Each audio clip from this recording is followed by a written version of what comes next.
Good morning everyone. My name is Anusha Garg and welcome to Let's Study with Anusha Garg.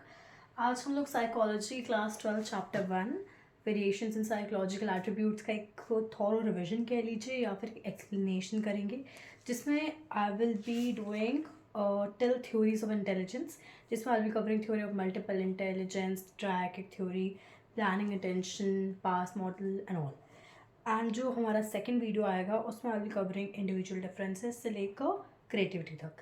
ठीक है, तो अभी let's begin with the first part of intelligence. So सबसे पहले जो हमारी definition आएगी वो आएगी इंडिविजुअल डिफरेंसेस. आप लोग नाम से पता चल रहा है इंडिविजुअल डिफरेंसेस. इंडिविजुअल क्या होता है? जैसे मैं एक इंडिविजुअल हूँ, तो इंडिविजुअल होता है एक सेल्फ, एक पर्सन, एक आइडेंटिटी. जैसे मैं हूँ, मैं एक इंडिविजुअल हूँ, तो मुझ में क्या आ गया? एक मैं अलग इंसान हूँ, मैं इंडिविजुअल हूँ. आप एक इंडिविजुअल हो, आपकी जो फैमिली वो एक ग्रुप है. आप अकेले क्या हो? एक अकेले जो सिंगल पर्सन की एंटिटी है वो होती है इंडिविजुअल. डिफरेंसेस मतलब क्या होगा? जैसे कुछ लोग होते हैं जो डिफरेंट होते हैं, जिससे आज रात है कल सुबह होगी, आज सुबह है कल रात है, आज विंटर्स चल रहे हैं कल समर्स आएंगे. तो इससे वेदर चेंज होता है. जो डिफरेंसेस होते हैं जो हमारे बिहेवियर में चेंज होता है. हो सकता है मैं बहुत ज़्यादा काम हूँ, हो सकता है कोई मेरे ऑपोजिट हो, बहुत ज़्यादा हाइपर हो. तो ऐसे ऐसे कर कर आपके हर हम में डिफरेंसेस होते हैं. तो इसका मतलब क्या होता है? It's opposite of same basically. ठीक है, स्मॉल स्मॉल कैरेक्टरिस्टिक्स जो डिफर करती है हमारी दूसरों के. तो उसकी जो डेफिनेशन है वो आप कह सकते हैं, इसको डिस्टिंक्टिवनेस भी कह सकते हैं. डिस्टिंक्टिवनेस मतलब किसी से अलग होना. ठीक है, तो उसकी जो डेफिनेशन है जो बुक में दी हुई और जो आपको लर्न करनी है वो है distinctiveness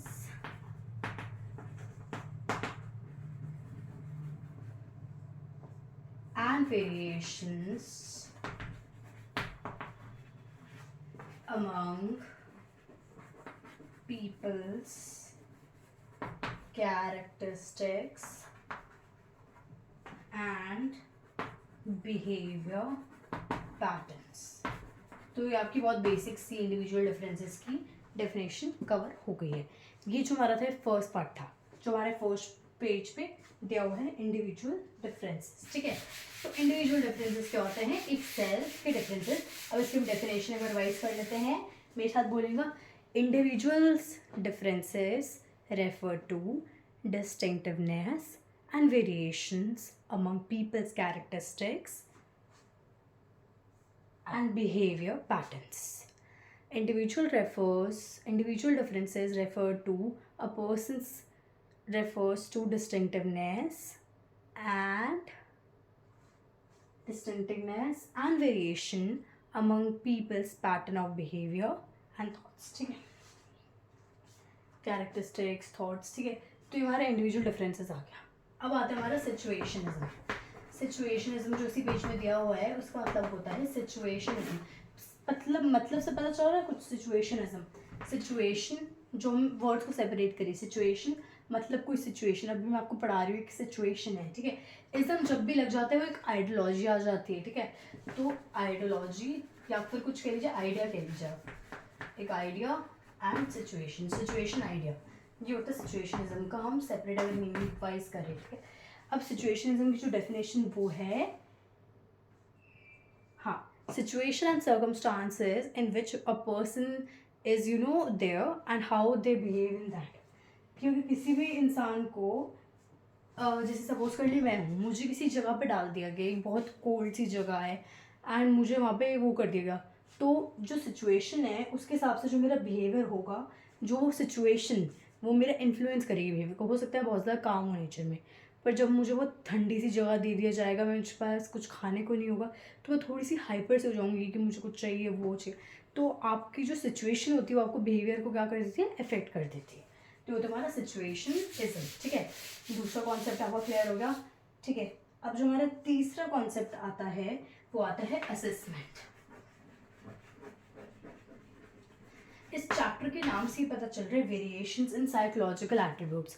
साइकोलॉजिकल एट्रीब्यूट्स जैसे हम लोगों ने पहले, हमारी जो साइकोलॉजी होती है हमारे बहुत सारे एट्रीब्यूट्स होते हैं. हम किस चीज़ से चीज़ों को ऑब्जर्व करते हैं. कॉग्निशन हो गया, बिहेवियर पैटर्न्स हो गए, बिहेवियरल. ठीक है, तो अलग अलग चीज़ों से मिलकर हमारा एक पूरा एक एज एन आइडेंटिटी एक इंडिविजुअल बनता है, ठीक है। मेरी जो सारी कैरेक्टरिस्टिक्स है, जो मेरा सारा बिहेवियर पैटर्न्स है, वो मुझे बनाते हैं, मेरी डिस्टिंक्टिवनेस मुझे बनाती है, ठीक है। तो इसलिए हम लोग इसमें क्या पढ़ने वाले हैं कि कैसे हमारे जो वेरिएशंस होते हैं हम उसको थोड़ा डीप स्टडी करेंगे, क्या क्या होता है, फिर मेथड्स, फिर पैटर्न्स, उसके बाद टेक्निक्स एंड ऑल।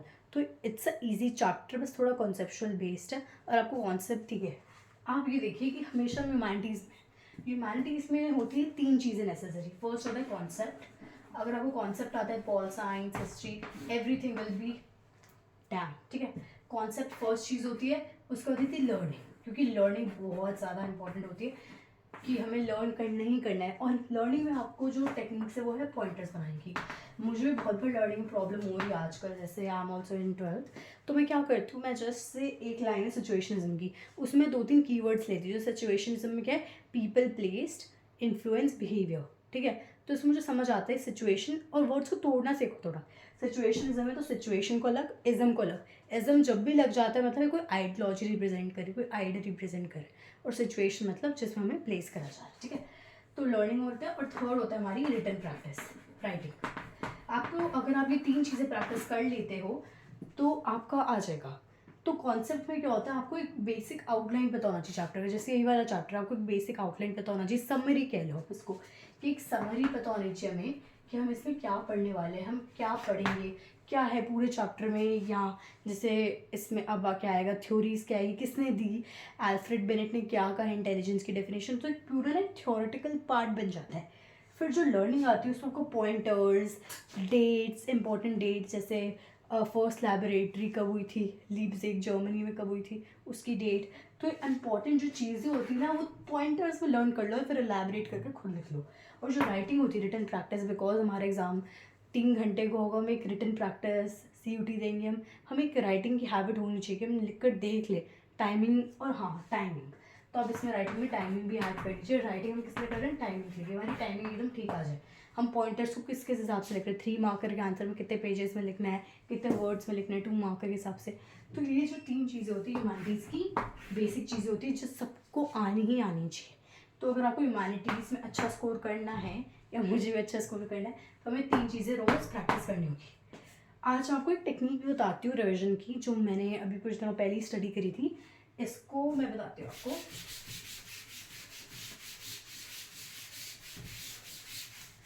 ये एक रिविजन टेक्निक है, मैंने जो देखी थी। इसमें क्या होता है, आपको क्या करना होता है। आज जैसे मैंने ये पढ़ाया साइकोलॉजी का चैप्टर आधा, पार्ट 1 मैंने जैसे आपको पढ़ाया, आपको क्या करना है, रात को 15 मिनट, मुश्किल से 15 मिनट 10 मिनट बस गो थ्रू करना है, ठीक है। रिविजन करनी है उसका। तो रिविजन में क्या होता है, जिस दिन पढ़ा है उसी फर्स्ट डे, फिर जैसा आज मैंने पढ़ा उसी दिन सेम डे प्रैक्टिस करना है। 15 मिनट ही, जो जितना लीस्ट टाइम मिलेगा बस एक बार गो थ्रू करना है, बेसिकली गो थ्रू, ठीक है। उसके बाद आपका आ जाता है एक सेकेंड दिन, कल का दिन आपको प्रैक्टिस करना है कि मुझे साइकोलॉजी का चैप्टर कल करा था, उसको और 5 मिनट दे दो। कल 15 दिए थे, आज 5 मिनट दे दो। उसके बाद एक हफ्ते बाद 1 वीक लेटर आपको फिर से वो चैप्टर रिवाइज करना है। फिर से आपको देना होगा 15 मिनट 10 मिनट, कितना भी आप चाहो, छोटा से छोटा टाइम आपको बस देना है गो थ्रू करने के लिए। फिर आते हैं 1 मंथ, और फिर आता है हमारा एग्जाम के टाइम पे। तो ये हमारे कितने हो गए, 1 2 3 4 5 प्लेसेस में ये हमारा बढ़ जाता है। हमें 5 बार ये चीज़ें रिवाइज करनी होती है, हमारा हो जाएगा। जैसे जब मैं 10th में थी, मुझे फिजिक्स एंड ऑल में like laws and all learn करने में थोड़ी प्रॉब्लम होती थी। मैंने देखा मैं रिवाइज नहीं करती थी, इसलिए होता था ऐसा। अगर आप एक चीज़ को बार बार रिवाइज करते जाओगे तो हो जाएगा। तो इसलिए आप क्या करना, आज जैसा आज मैंने कुछ पढ़ा तो आज इसको रिवाइज करना, फिर कल कर लेना, फिर 1 हफ्ते बाद करना, एंड फिर 1 महीने बाद। तो हमारे एग्ज़ाम का पैटर्न चलेगा, ठीक है। अब हम कहाँ थे, असेसमेंट में।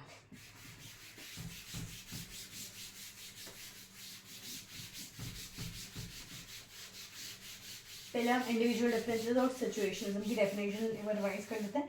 इंडिविजुअल डिफरेंसेस की थी distinctiveness and variation among peoples characteristics and behaviour patterns. Distinctiveness and variations among people's characteristics and behavior patterns.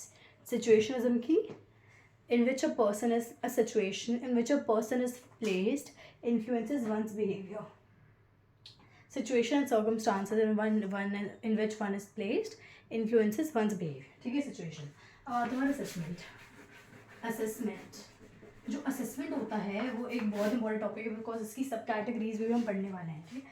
तो सिचुएशनिज्म में हमने जैसे पढ़ा था कि सिचुएशन में असेसमेंट ऑफ साइकोलॉजिकल एट्रीब्यूट्स, तो इसमें हम क्या क्या होगा कि जो असेसमेंट होती है एक फर्स्ट स्टेप होता है एक साइकोलॉजिकल एट्रीब्यूट को पहचानने का, उसको असेस करने का, अंडरस्टैंड करने का। कि अगर सपोज कर लीजिए मुझे कोई चीज़ जाननी है, मैं पहले उसे असेस करूँगी कि मुझे हाँ ये ऐसे करनी है, फिर करनी है, ठीक है। तो असेसमेंट अगर हम देखें, इसकी डेफिनेशन आप लिखेंगे, assessment refers to measurement of psychological attributes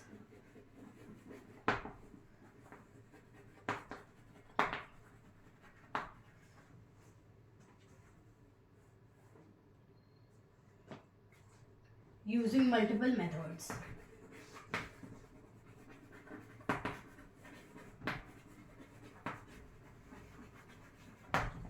तो असेसमेंट में क्या होता है, basically measurement of psychological attributes using multiple methods हम लोग करते हैं। अब जो असेसमेंट होते हैं उसको हम दो चीज़ों में डिवाइड कर लेते हैं। फर्स्ट है फॉर्मल असेसमेंट, दूसरा है इनफॉर्मल। अब जो फॉर्मल असेसमेंट होती है ऑब्जेक्टिव, फॉर्मल नाम से पता चल रहा है ऑब्जेक्टिव, ठीक है। और जो इनफॉर्मल होती है सब्जेक्टिव। ये होती है थोड़ी स्टैंडर्डाइज्ड, और ये होती है थोड़ी अनप्रेडिक्टेड कह लो, थोड़ी इसकी जो बेसिक वर्ड आप लिखेंगे इसको, this is just open to subjective interpretations. इसका मैं लिख देती हूँ open to subjective interpretations, and this is standardized and organized.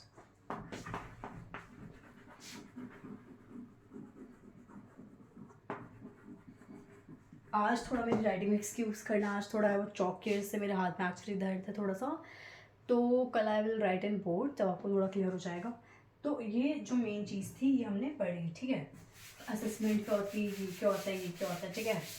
अब हम करने वाले हैं असेसमेंट के बारे में थोड़ी और नॉलेज है। अब जो असेसमेंट हमारी होती है, हमने पढ़ लिया फॉर्मल इनफॉर्मल में डिवाइडेड होती है, ये होता है वो होता है। अब जो हमारी असेसमेंट होती है उसके डोमेन्स होते हैं, ठीक है। सम डोमेन्स ऑफ साइकोलॉजिकल एट्रीब्यूट्स। तो जो हमारे डोमेन्स होते हैं उसमें जो हमारा फर्स्ट डोमेन आ जाता है वो होता है हमारा इंटेलिजेंस,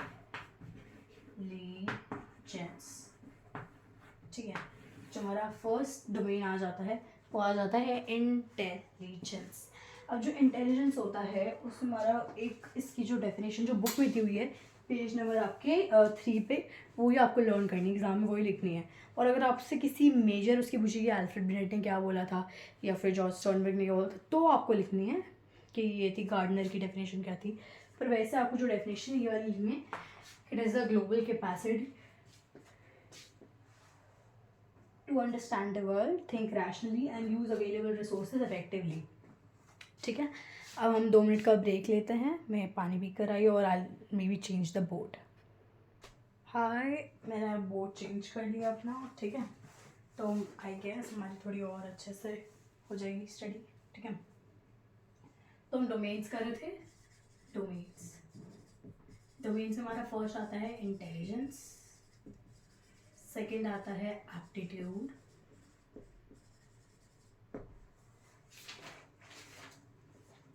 थर्ड आता है इंटरेस्ट, फोर्थ आता है पर्सनालिटी, फिफ्थ आता है वैल्यूज। अब देख लीजिए हमारे जो हमने देखा साइकोलॉजिकल एट्रीब्यूट, उसके कुछ डोमेन्स होते हैं, ठीक है। तो जो हमारे डोमेन्स है उसमें फर्स्ट आता है इंटेलिजेंस, जिसकी हमारी डेफिनेशन क्या है, intelligence is the global capacity to understand the world, think rationally and use available resources effectively. Aptitude में हमारा ये होता है एंड ऑल। तो अभी के लिए we will just full stop here, उसके बाद I will do the second third fourth part of intelligence chapter tomorrow, hope to see you there. And इसी टाइम पे I will do it and I will upload the video before 9 o'clock, so study hard, and कोई भी doubt हो please always feel free to reach me out. Have a nice day. Bye.